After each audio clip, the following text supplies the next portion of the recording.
Hello and welcome to this episode of Demystified as we explore home cooking in a modern world.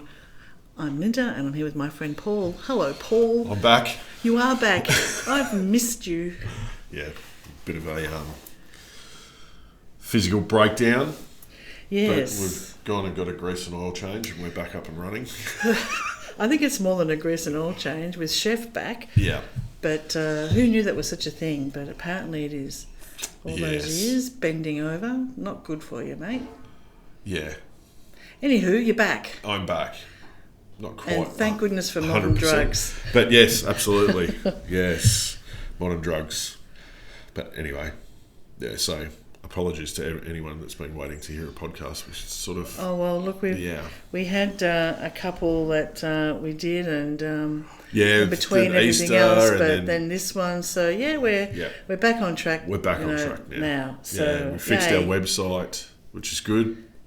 Yes. Because that was sort of a bit of a meltdown as well. So everything had a meltdown. The website, yes, that was interesting. Yeah. But anyway, that's back up now. Yep. Back on track. So not a lot of cooking. No, not a great... To be honest, very minimal amount of cooking. Upright. Walking was... Getting to walk was the first... yes, that was... Let's get over that hurdle. So we're over that hurdle, so we'll get back to cooking. But I have a topic today. Okay. Finally. Okay, am I going to have to answer questions? I don't know if we visited this one before or not. Oh, okay. So, but are you going to have to answer questions? No, I don't know, but you will have an opinion and experience with it. Okay. Wow. So what I was interested to talk to you about is user guides. Oh, okay. Alrighty. So user guides for your appliances. Now remember, it's been a long time since I've bought an oven. So things that came with our oven back in the day. And they were all filed very neatly. Oh, Every single possible thing that had anything to do with the kitchen was in its own A4 folder in plastic pockets. It was very well. But not just the kitchen. It's got the cat. Yeah, it's got everything. Her paper registrations, everything. Yeah. The house trusses, all those things from when we renovated the house 9 years ago. But the user manual that came with our Bosch oven, I'm guessing, which was quite a little pamphlet. Yeah. That was it. Yeah. Black and white little pamphlet, no recipes. And the suggestion, I think I've mentioned, that we try a packet cake mix. Yeah. That was exciting. So here's the thing with user guides. It's a really interesting topic.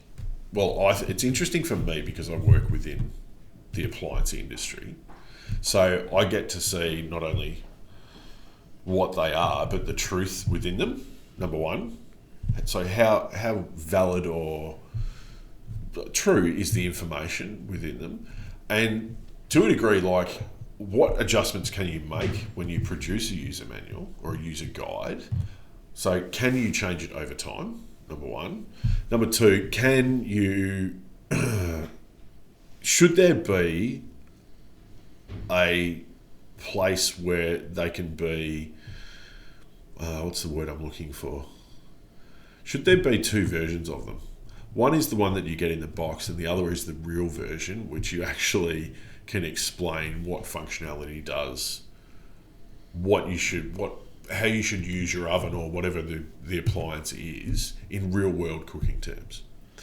Because the funniest thing that I've noticed about user guides, and I've been involved with seeing a lot of them, and that's the first thing a lot of customers will come to me and talk about, is they get their user guide and they'll bring it to a cooking demo.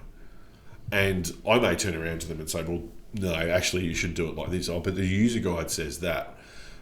There is two very distinct portions of the population.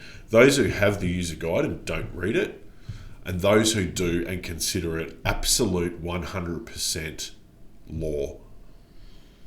And the problem is that when you are trying to create a document like that informs people of how to use their appliance, generally most manufacturers will put in things like cooking times for particular cooking items. So prime example was today I visited a customer and she got a recipe for a chocolate cake. And that chocolate cake said you need to bake it at 200 degrees. Didn't mention any functionality, anything else. Not steam, not combi, nothing. Right? Okay, and this was a combi oven, obviously. Yep, in a combi oven. So she went to her user guide in the oven, and the user guide suggested chocolate cake, 180 degrees, I think it said, on this particular function for 50 minutes. Now, she did that, and it failed miserably, right? Chocolate cake was terrible. She showed me a photo. It looked like a train wreck. Right? But here's the thing. Her instantaneous reaction was, well, that's what the book says. Yes, I know. Yes. That's what the book says. I followed the book, so must be the oven is wrong. The oven is broken. The oven has got issues because I have done exactly what the book said. Now, what the problem is that it should be written that these temperatures or these settings or these functions or whatever it is that they're suggesting, that they're a guide, and that's all they are. Because in that example, it's a prime example that she's taken a recipe from somewhere else, and there's no recipe in the user guide, and there's no volumes. No. So when you don't have volume of ingredients, how can you say that a chocolate cake is going to take 50 minutes at 180 degrees? Because not all chocolate cakes are the same. They're not the same size. They're not the same moisture content. They're not anything. So I suppose my question is how many people read the user guide and follow them as absolute law, and how many don't pay attention to them at all? Because I'd be really interested to know, because I wonder if there's space to actually create proper user guides for ovens. Well, I think it also comes back to that issue that we've been talking about throughout the podcast, which is your cooking technique. What are you understanding this steam oven to be? What do you want it to do or for any you? oven for that, or any right? oven, Yeah, but particularly steam, because when we've grown up with an oven, you've got some kind of cooking appliance, and when you're adding in steam wet to a dry oven, people are a bit like, oh, what's it going to do? How do I manage it? I was. The funny thing was that she did a chocolate cake in both of her ovens, one which isn't a steam oven, and had the same result. Okay. So both ovens are stuffed in her mind. In her mind. Yeah. And so because the user guide has said, no, this is how you do it. Now, after doing some more digging, what I actually learned is there's some fundamental flaws in her preparation, organisation and setup of her appliances before she started cooking, right? So you mean the way she's prepping, the way she's baking, all those things. Did she put her eggs in? Did you ask her that? Yeah. Yeah. But all of those sorts of things. But I think that it's very difficult to understand, and anyone listening, please email us in, send us a message, whatever. What are the important parts of a user guide when you get your appliance? What are the really important parts? Because should they be seen as a source of truth when you have essentially two words, chocolate cake, and a time and a temperature guide? Because it doesn't, that for me, I think mentioning what a function does, let's just say it's a bake function, right? So mentioning what a function does, this is appropriate for this. So these food types or these recipes, okay? So it's good for chocolate cake, it's good for a quiche, it's good for sausage rolls, it's good for this, it's good for that. I think that is probably more valuable than attaching an actual time and temperature range in a user guide, because I think it throws people in the wrong direction. Do you think the time and temperature guide in those little manuals, and you've seen the one that came with our Bosch oven, back, and now this was, I know 8-9 years ago, so and it's some of probably those ones, 10, 11, 12 years before, before it got into production. Are they written by chefs? Are they written by engineers? It's probably... Is it marketers who are trying to do something? And copywriters. To fulfill a need. But is it needed? I mean, that's my core question. Is it needed? Wouldn't you rather know that when you select steam on your Bosch oven, that functionality will do X, Y, and Z. It will not colour and crisp your food. It's much more similar to cooking over a steamer basket in a wok. The difference being is you can adjust the temperature, and it's appropriate for doing vegetables. Yeah. Custards, well, particularly since I'm on record as saying that the rockling that I followed, the white fish recipe, cooking it at this temperature for this long, came out and that was inedible. Out of your user guide. That was out of, and as a result, because all ovens, and I think ours are quite basic because we only got 2 manual dials, and I know you and I've had this conversation a few times, but I know that in our cookbook and on our website, the recipes that we have, I know that it doesn't matter to the degree that some listeners or viewers or readers think that we didn't have the steam percentages, say, in Demystified. Yeah. Because on my oven, I don't have that choice. And all those recipes, or those early ones, were cooked by you in it. Yeah. And so I know there's a lot of tolerance and there's a lot of forgiveness. Yeah. And it's degrees. But if you got suddenly an oven now, I think you're right. Because I looked at that and I bring it out now when I've got to remember which is the function to do the descaling on. Yeah. And that's it, basically. If something goes wrong, the error code. But that's it, because it does. I've learned. And I'm generalising here, but what right. the functionality in a user, what the user guys talk to about functionality is which heating elements are being used, right? So if you've got a oven that has if you've got an oven, regardless of steam or not, fan forced, right? And so it's got generally they have a sketch or a picture or something of the cavity, and you see a fan at the back and then a heating element around it, right? That's how the oven function is addressed, but it doesn't actually suggest what food types that is good for. The only time they suggest what food types are they good for is when they list food types, but they also attach a time and a temperature range to it, which is... we know are not right. Correct. I remember some very early ones, and even some very early pre-programs, because a lot of the pre-programs in the very early steam ovens were suggesting that you'd steam asparagus for 20 minutes. Yeah, I know. And green beans for 20 minutes. 20 minutes. And they end up looking like... well, they're certainly grey... not what you wanted out of your oven, which we know now is 6 minutes. Yeah. So... yeah, but the funny thing, I'd be interested to hear from anyone if user guides are important, number one, and what are the important facts that you need to know in a user guide? I think you need to know how to take the door off, how to clean it, yeah? I struggle with how to take the door off on our oven. Oh, it's so easy. Yeah, I know, you say that. I've seen you do it, but I am scared of doing that. And I need to do it because it needs to clean, but... on both our ovens. But you see, and as an example today, the client that I visited today she had a combi steam oven and a pyrolytic oven, and she said to me, I've read the user manual so many times, it doesn't make sense, I can't get any help, blah, blah, blah, blah. It's a very common theme, right? Yep. But the most important stuff, I don't know whether she paid attention to it or skipped over it or it wasn't bold enough in the text in the book, but she has telescopic runners in her oven and she did a pyrolytic clean and left their telescopic runners in there and now they're ruined. It's mentioned in the user guide. But, yeah. How prominent is it? Should that be one of the first things that it's mentioned? Given that they're about $500 a pair. Ouch. Yeah. So Ouch. you probably think that maybe that's some vital information Critical. that you need in a user guide. But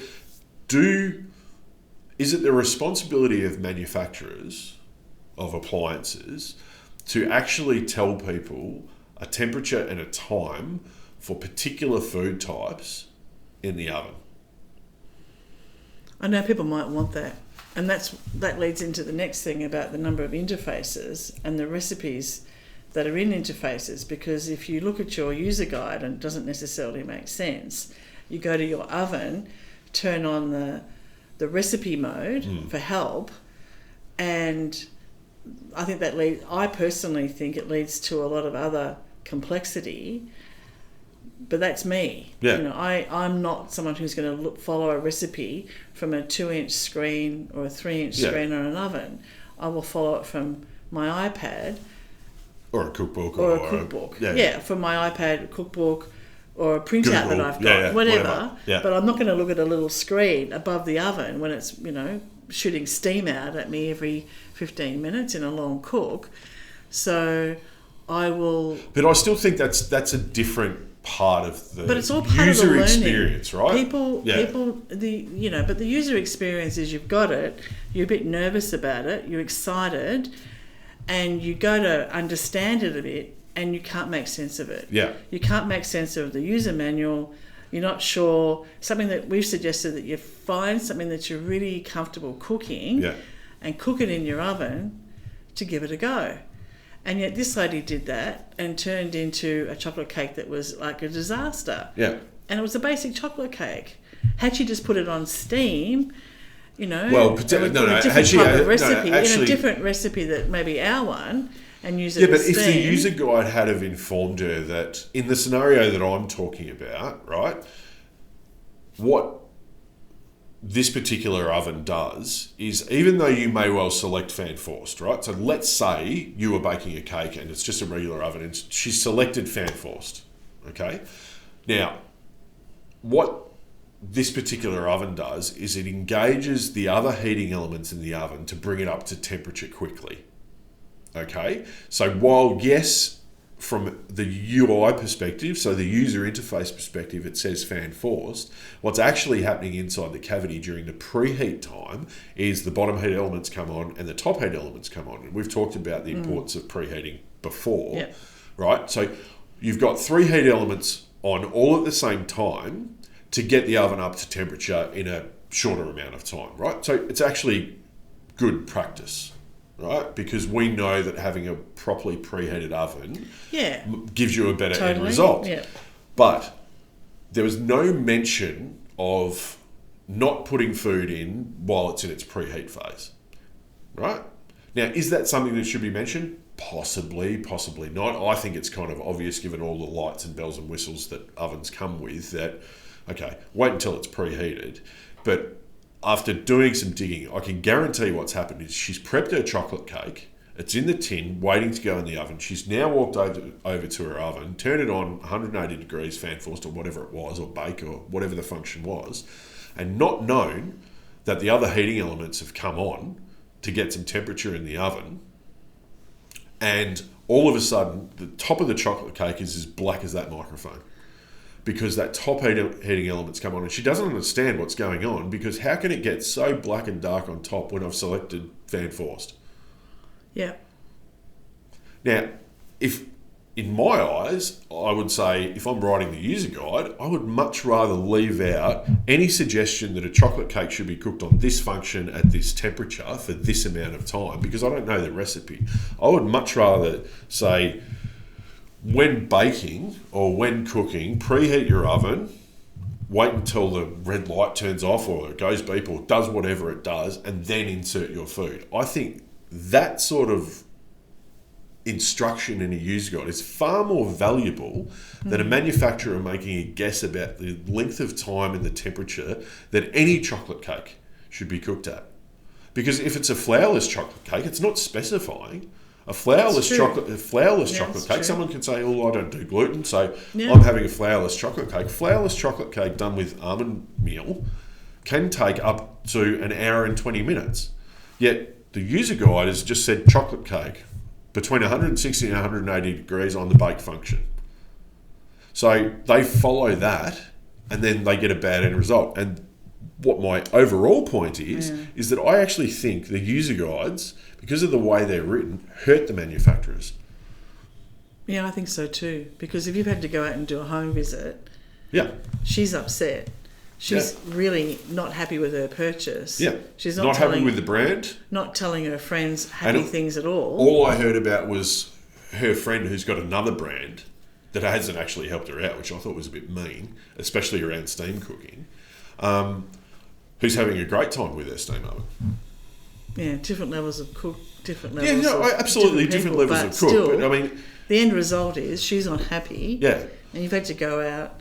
But I wonder if there's room to maybe create a user guide for ovens that isn't so specific about your oven, but gives you some understanding of the way heat elements work, what they're good for particular types of foods, that doesn't include a recipe, a temperature, an exacting temperature, or a time. No, I think so. Because what we've learnt now is very different to what we started with. Over the last, really, 6-7 years, look at how much we've known and learned about the ovens. Yeah. But you will And never the cook a piece of technology. rockling at 100 degrees on steam ever again. Well, not rockling, and not at 100, no. Yeah. But I still, now I know, now I'm more educated in it, Yeah. and now I have other recipes to follow. I have made lots of fish dishes, But it's... and I'm really yeah. happy with them. Now I know what to do. I think there's a distinct difference between recipe understanding and functionality Yeah, but I also understanding. understand the functionality Yeah. better. So, but as you know, I still make clangers of mistakes, which is, a whole lot of other, reasons, because I'm still following that recipe like it's, Yeah.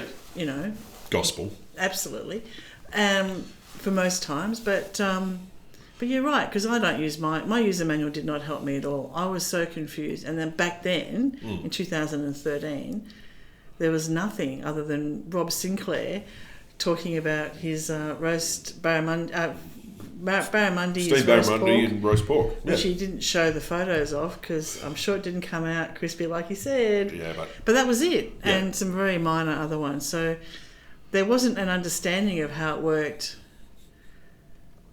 really. Yeah. And you're right. Some of the manuals we've seen when we've downloaded to help some of our people that have contacted people that us. have contacted us Yeah. to say help, and we don't know the oven, and we've gone in and had a look. Well, wow, yeah, it's confusing. Yeah, it really is. Really confusing. So anyway, end result is, if you're having trouble with your user manual and you need some help with your oven, send us an email. We can help. Yes. We can help simplify things. But yeah, I just thought it was kind of topical because it happened to be like a couple of hours ago. And I was thinking a lot about... And we do talk about Given that I was representing a manufacturer and a company, I can't sit there and say, well, the manual's rubbish. But As much as I would like to. Because it is. the it doesn't manual's help. not serving the purpose that it was designed for. No, not at all. And Not at all. But And they how all much do it. information is... they all do it are the same. all the same. They are all the same. No matter how... Whether it's the most expensive oven or the cheapest oven, they are all the same. Yeah. Yeah.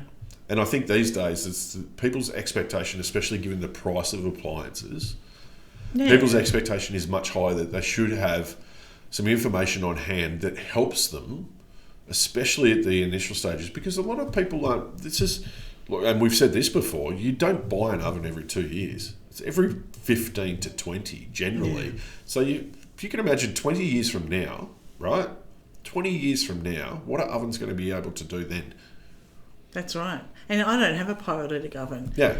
But I would assume that if you can bake in the oven, not understanding what the pyrolytic oven does, the fact that it goes up to a high temperature, I've just been cooking in the oven. Yeah. I necessarily would assume, like this lady did, that you leave everything in there, turn it on, clean it, because you want them cleaned as well. Yeah, it's a self-cleaning oven. It's a self-cleaning And oven. they're part of the oven. Yeah. Yeah. So I would assume that, because that makes perfect sense to me. Yeah. However, she's now suffered $500 worth of damage. $1,500. $1,500 to her. Oh, just... Oh. 3 sets. Three sets of telescopic runners. $1,500. It's I'd be about dark that. as. I would be as dark as. But it's user error. Yeah, I know. Because what most manufacturers will do is say, well, it was mentioned, you didn't read it. But you see, therein lies the problem. Okay, you may well have mentioned it, but what you're saying is that is the gospel truth, right? We have said to you, remove your telescopic runners, but we're only going to give you a guide about how to cook your chocolate cake. And if that doesn't work, it's you, not the appliance. So you're playing both ways, and I don't think that works for customers or for people or for home cooks or for whoever. I think it's like something that could be fixed reasonably easily too.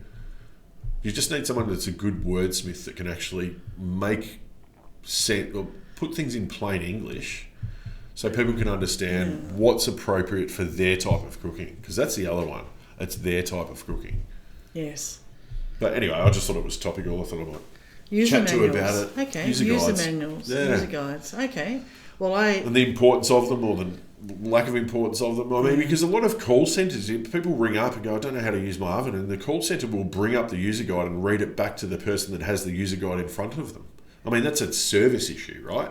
But I know for a fact that happens. Yeah, so do I. Or so do we, because we get the calls and the reach outs from people saying help. Yeah. And we know anecdotally from people who are even brand ambassadors that sometimes they use them as storage cupboards for their oven trays and things because they don't know. Yeah. They're not confident using it. Yeah.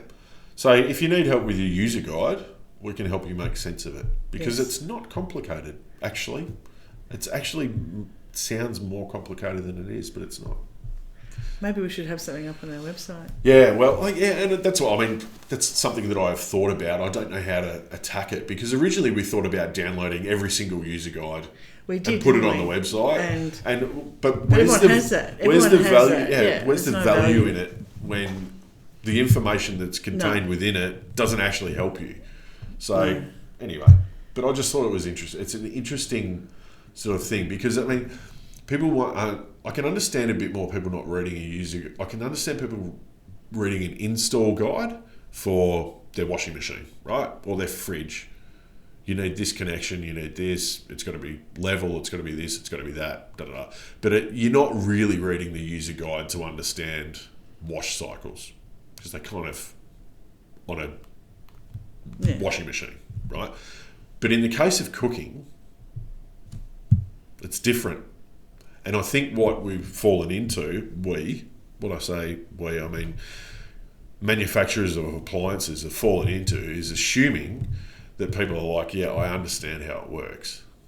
But we'll give you some guidance for those people that don't understand, but the guidance is wrong. It's very difficult.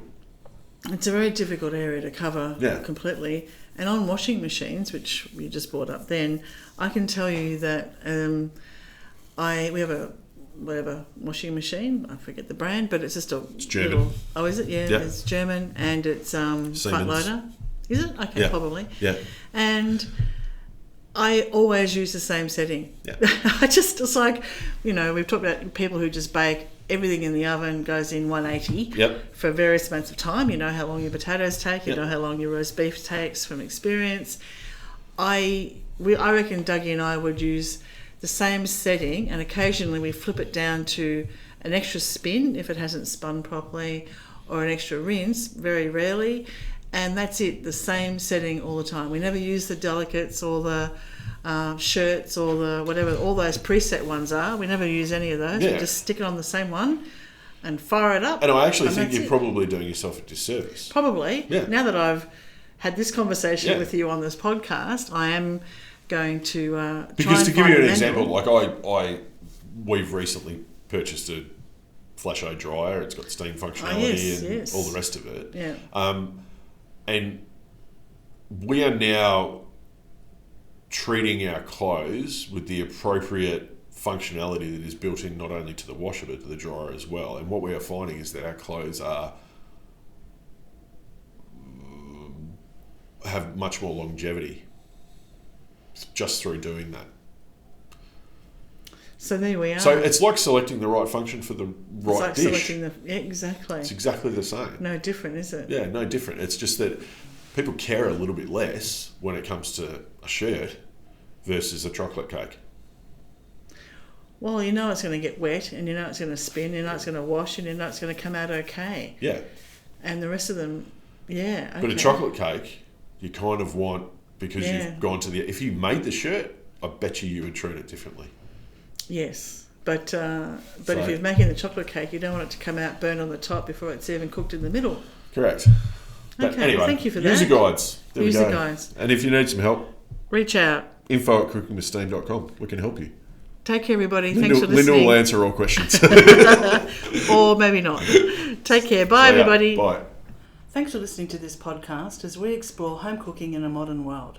We'd love you to subscribe, and for more information, please go to our website, cookingwithsteam.com.